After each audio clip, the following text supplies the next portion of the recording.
ஆண்டுகள் தொழுத பள்ளியை இடித்தார்கள்.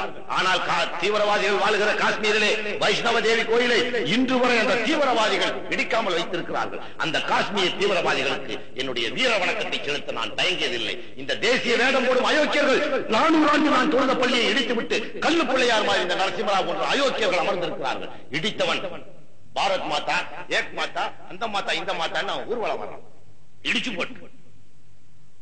ஆனா அங்க எப்போ ராமன் கோயில் கட்டினாலும் சத்தியமா குண்டு வச்சு நான் தகர்த்தேன். இது என் அல்லாஹ்வின் மீது ஆணை. நான் இல்லை என்றால் என் வாரிசுகள் இல்லை என்றால் அவருடைய வாரிசுகள். அது 100 ஆண்டுகள் ஆனாலும் சரி. பாபர் மசூதி இடத்திலே பாபர் மசூதியை கட்ட விடுவோம். அங்கு ராமன் கோயிலை கட்டினால் நிச்சயமாக சத்தியமாக 1/2 கிலோ ஜெலட்டின்ல குண்டு வச்சு தகர்ப்போம். அதுல எந்த மாற்றம் கிடையாது. இதை 100 அரசுகளும் தடுக்க முடியாது. அதுதான் மக்களுடைய தீர்ப்பு, மனம் புரியவனின் தீர்ப்பு. 400 வருஷ பள்ளிவாசலை இடித்த இவன் தேசியவாதியாம். 100 ஆண்டு காலம் போராடுகிற காஷ்மீர் தீவிரவாதிகள் வைஷ்ணவ தேவி கோயிலிருந்து 61 கோயிலை அப்படியே வைத்திருக்கிறார்.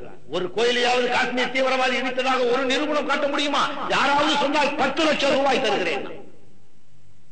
61 கோயில் புண்ணிய ஸ்தலங்கள், இந்துக்களின் புண்ணிய ஸ்தலங்களை இஸ்லாமிய தீவிரவாதிகள் தங்களுடைய நாட்டிலே வெடி வைத்து தகர்க்கக்கூடிய வாய்ப்புகள் இருந்தும், வெடிகள் அவர்கள் கையில் இருந்தும் மத உணர்வை மதித்து, மனித நேயத்தை மதித்து அவன் புனிதமாக வாழ்கிறான். அந்த தீவிரவாதிகளுக்கு என்னுடைய ஆதரவை தருகிறேன். இந்த தேசியவாதிகளை நசுக்குவதில் முதல் நபராக நான் நிற்க தயங்கிட மாட்டேன், மயங்கிட மாட்டேன். இதுதான் இந்தியா எனக்கு கற்றுக் கொடுத்த பாடம். இந்த நாட்டை நேசித்தேன், இந்த மலையை நேசித்தேன், மக்களை நேசித்தேன், அரசியல் சாசன சட்ட குப்பைகளை நேசித்தேன். முடிவு என்னுடைய பள்ளிவாசலை பறிகொடுத்தேன். என் மக்களின் ஜீவாதார உரிமைகள் பறிகொடுக்கப்பட்டன. இன்று பிளாட்பாரத்தில் வாழ்கிற 3ஆம் தர குடிமகனாக ஆக்கப்பட்டோம். ஒரு காலத்திலே முடிசூடா மன்னனாக வாழ்ந்த என்னுடைய இனம் இன்று 3ஆம் தர குடிமகனாக ஆக்கப்பட்டதற்கு காரணம் நாங்கள் வஞ்சிக்கப்பட்டோம். அதற்கு ஆதாரங்களை அடுக்கி வைத்திருக்கிறோம், தெளிவான விளக்கத்தோடு இருக்கிறோம்.